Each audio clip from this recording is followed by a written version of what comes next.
Hi everyone, it's Don and I hope you're having a fantastic day. Well, I did everything wrong with Royal Caribbean Cruise Line and I did everything great about Royal Caribbean Cruise Line. And now we're moving on to Carnival. And keep in mind, this is not a hate. This is just things that I notice when I'm on the ships that it might hinder your enjoyment of the cruise. And hey, I might find something that I love about that cruise line that you might not like in that cruise line. It's all very subjective. I'm not picking on any cruise line. I'm just telling you what I've seen and let you make your own decisions from then. So please, I'm not hating on any cruise line. People thought I was hating on Royal Caribbean, and quite literally, I think they're some of the best ships at sea. So yeah, now it's time to, let's do Carnival.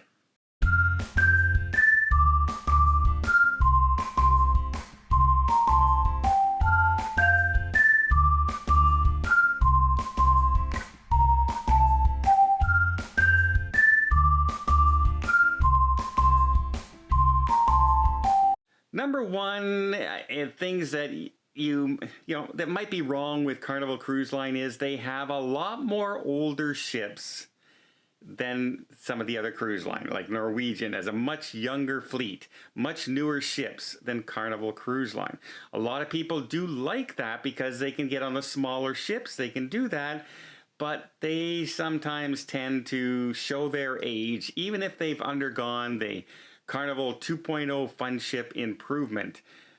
They just feel because they were designed in a different time and a different way of moving passengers around and, filling the space and stuff like that, that seems a little more crowded and a little more older in design. Yeah, some of those older ships just might not feel right for you. So yeah, more older ships with Carnival. Number two, I'd have to say, is their entertainment. Sadly, their entertainment, they have some great live entertainment. The live bands up on the main deck, the Lido deck, the spontaneous bar bands that are around the ship. Those are all great. The local instrument guys, those are all great. The Broadway shows, however, seem to be much smaller in production on most of their ships. Again, a lot of the ships are older than you would catch, say, on the Princess ships and the Royal Caribbean ships and Norwegian ships. The entertainment it's not that it's bad, it's just less. The Broadway shows don't seem to have as much grandeur and sophistication, not even sophistication, but like Princess just brought out on the new Sky Princess a whole new entertainment venue inside where it's laser shows and graphics and all this. Royal Caribbean has a huge Broadway shows that they're out there. Carnival just seems to have, here's our nightly entertainment. We're going to have some songs tonight. We're going to have some dances tonight. And that's okay. It's just not on par with the other cruise lines. Number three, Carnival cruise ships can tend to be loud. On a lot of their ships, basically the biggest, busiest place to be on the ship is on the top decks. Lots of stuff happening by the pool, lots of games going on, loud music's playing, dance parties are playing, a lot of loud stuff playing. Just over on one side, just around the middle, you're gonna have the kids area with all the water slides and everything, and it's loud coming from there, and they turn up the music over here so the parents don't necessarily, it just can be a much louder cruise than some of the other cruises. Go on a Holland America cruise, go on a Princess cruise, I guarantee you it's much quieter than a Carnival cruise. Speaking of kids, over in the water park, Carnival is great for families. There's a lot for families to do. However, if you're an older couple or just a couple who want to get away from kids and just want to have a mature experience, there's a lot less places to do that on Carnival Cruise Line. They're geared towards the fun ship. They're geared towards activities. Let's get as much done and as much sporting activities and let's have fun and dance parties and woohoo, let's go. I know, like for instance, my grandmother would absolutely hate it on a Carnival cruise ship. She would hate it because it would just be too much go, go, go for her. She wants it quieter. So there's a lot more kids, a lot more activity, and that can really hamper if you're just trying to get that peaceful, quiet cruise. Number 5, I'm sure you've heard of it. How about those long weekend Cabo cruises, or those short 3-day and 4-day itineraries where it's a drunk fest? You get all the college students going away, you get summer student people off school, and they're just in there to party. And they're drinking and drinking and drinking. And it's all over the top decks in a lot of these cruises, especially the short. You go on a 7 and a 14-day Carnival cruise, you're usually pretty okay. You go on a 3-day and a 4-day, that's where you're going to run into a ton of drinking. And if drinking's not your scene, not your thing to do, you can find yourself just hating your cruise. Number 6 is, let's talk about their food. Their food is good, but it's not great. They have some individual spots that are really good, like Guy's Burger, but not everyone likes Guy's Burger, or some find it just way too big for them, and they just want a simple hamburger. The food is good. It's okay. I don't hear a lot of people going on a Carnival cruise for the food. Where on some cruise lines, like for instance Celebrity Cruise Lines, I do hear people go on that cruise specifically for the food of some of the specialty restaurants, or people talk about Chops Grill. People talk about these things. You hear Guy's Burger. That's what you hear a lot of on Carnival Cruise Line, which is simple food, hamburgers. Great. That's terrific. But it's not exactly fine dining if that's what you're kind of looking for. Yeah, good, not great food. And I like good food, so there, I'm okay. Number 7, Carnival gets a bad reputation. And part of this is a lot to do with some things that have happened, and also some things that aren't even part of the Carnival Cruise Line, but because they're the parent company, they get lumped in. For instance, the environmental fines that they're under right now, that they had to pay $20 million on, and they have to please this judge in Florida and everything to be able to sail in U.S. waters again, well, that was caused by Princess Cruise Lines, the subsidiary of Carnival Cruise Line, but whenever you're reading anything about it, it's Carnival Corporation, Carnival Cruise Line is doing that. But they also had some situations, I'm sure by now most of you have heard about the poop cruise, where the ship's engine stalled out, they lost electricity, the plumbing stopped, and they were stuck at sea for days and days and days with nobody rescuing, no food coming to them, no water coming to them. Nobody knew what to do. They're floating out in the middle of the ocean, and everyone was sleeping up on decks because it was just too hot to sleep in your staterooms. And it was known as the poop cruise. And so Carnival does have a little bit of a reputation of being that cheap cruise line that, not necessarily a great cruise line, even though, a lot of it's not deserved. Like I said, some of it can be the other cruise lines associated with it. And some of their new ships are brand new, sparkling, beautiful ship. Look at the Mardi Gras coming out. It looks like a great ship. But when people talk about cruise lines and they talk about Carnival, instantly comes to mind that cheap cruise line that's not really on par with all those other cruise lines. It's a good cheap cruise line to start, but it's not one you want to finish on.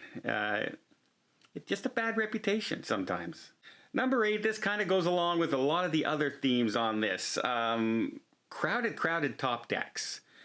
Because a lot of the activities during the day are hosted on the top decks, they have the dance parties, they have dance lessons, they have swimming events and games around the pools, they have the water slides and everything going around on the top decks, they have live bands. All that congestion on the top decks means a lot of people spend a lot of time on the top decks, especially when you're at sea. And that the cruise can just feel like it's congested. Sometimes a small Carnival cruise line will feel way more crowded than an Oasis class cruise ship that can hold 3 times as many people, sometimes 4 times as many people, just because of the way it's designed and all the activities in different areas of the ship.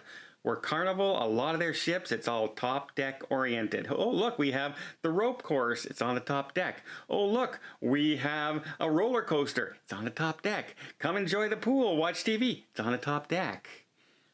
It's all on the top deck. Number 9 is Carnival seems to be no one's first choice.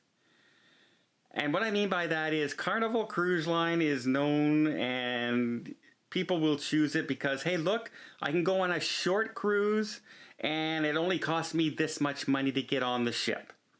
Where if I look at larger cruise line or a step up cruise line you would consider, that costs me a lot more money, and they may not have 3 and 4 day cruises. They may only have minimum of 7-day cruise. And I have to pay double to triple to get on those ships. But that's where eventually you want to be when you're cruising. After you've cruised for a while, many, many people tend to go from Carnival to Princess Cruise Lines, their upgraded sister cruise line. Much more sophisticated, less crowds, less kids, etc. Or they'll head over to Royal Caribbean because it has a lot of activities like Carnival does. But it seems to have that little upgrade, bigger ships and things like that. So Carnival seems to be nobody's first choice. Sorry, almost everybody's first choice is a cruise when you're learning the cruise because of the price and things like that. But it doesn't seem to be where they end up. There's a lot more senior cruises on Princess, Royal Caribbean, Holland America, Cunard, Sea Dream, Celebrity than there are on Carnival ships. But Carnival has a lot of first-time cruisers, and that's because that's kind of the market they're going for. And finally, don't get offended by this, but I can only go by my own experience over the past few years. I've run into more rude guests on a Carnival ship than I have on the other cruise lines. And a lot of that is I've seen a lot of drinking, a lot of just partiers, and I have literally seen somebody walk up to the bar at 1 o'clock and not leave till that bar closes on the pool deck, and just pour down drink after drink after drink after drink because they have the drink packet. They will go through as many as possible, and they're hammered, and then they become obnoxious. And I see that a lot more on the Carnival Cruise Line than I have on my other cruises with a lot of other ones, and just people being downright rude, butting in front of other people in line, hogging deck chairs all day, fighting on deck chairs, fighting over dining. It's just, and it's not everybody. Don't get me wrong. By no means is it everybody. I'm just saying I encounter it more when I'm on a Carnival cruise ship. And I think it's just because you're throwing in a lot of different people as far as, we're just going away for a quick weekend. We just want to have fun. We just want to party. We want to get as much done as we can. And we don't want anybody else to interfere with that. And then you throw in drinking, you throw in crowded top decks, you throw in a lot of things. And it's a recipe for some just rude guests, rude passengers. And like I said, by no means is it everyone. So if it's 1 out of 1,000, I tend to hit that one more often on a Carnival cruise ship, at least in the past 3 or 4 years anyway.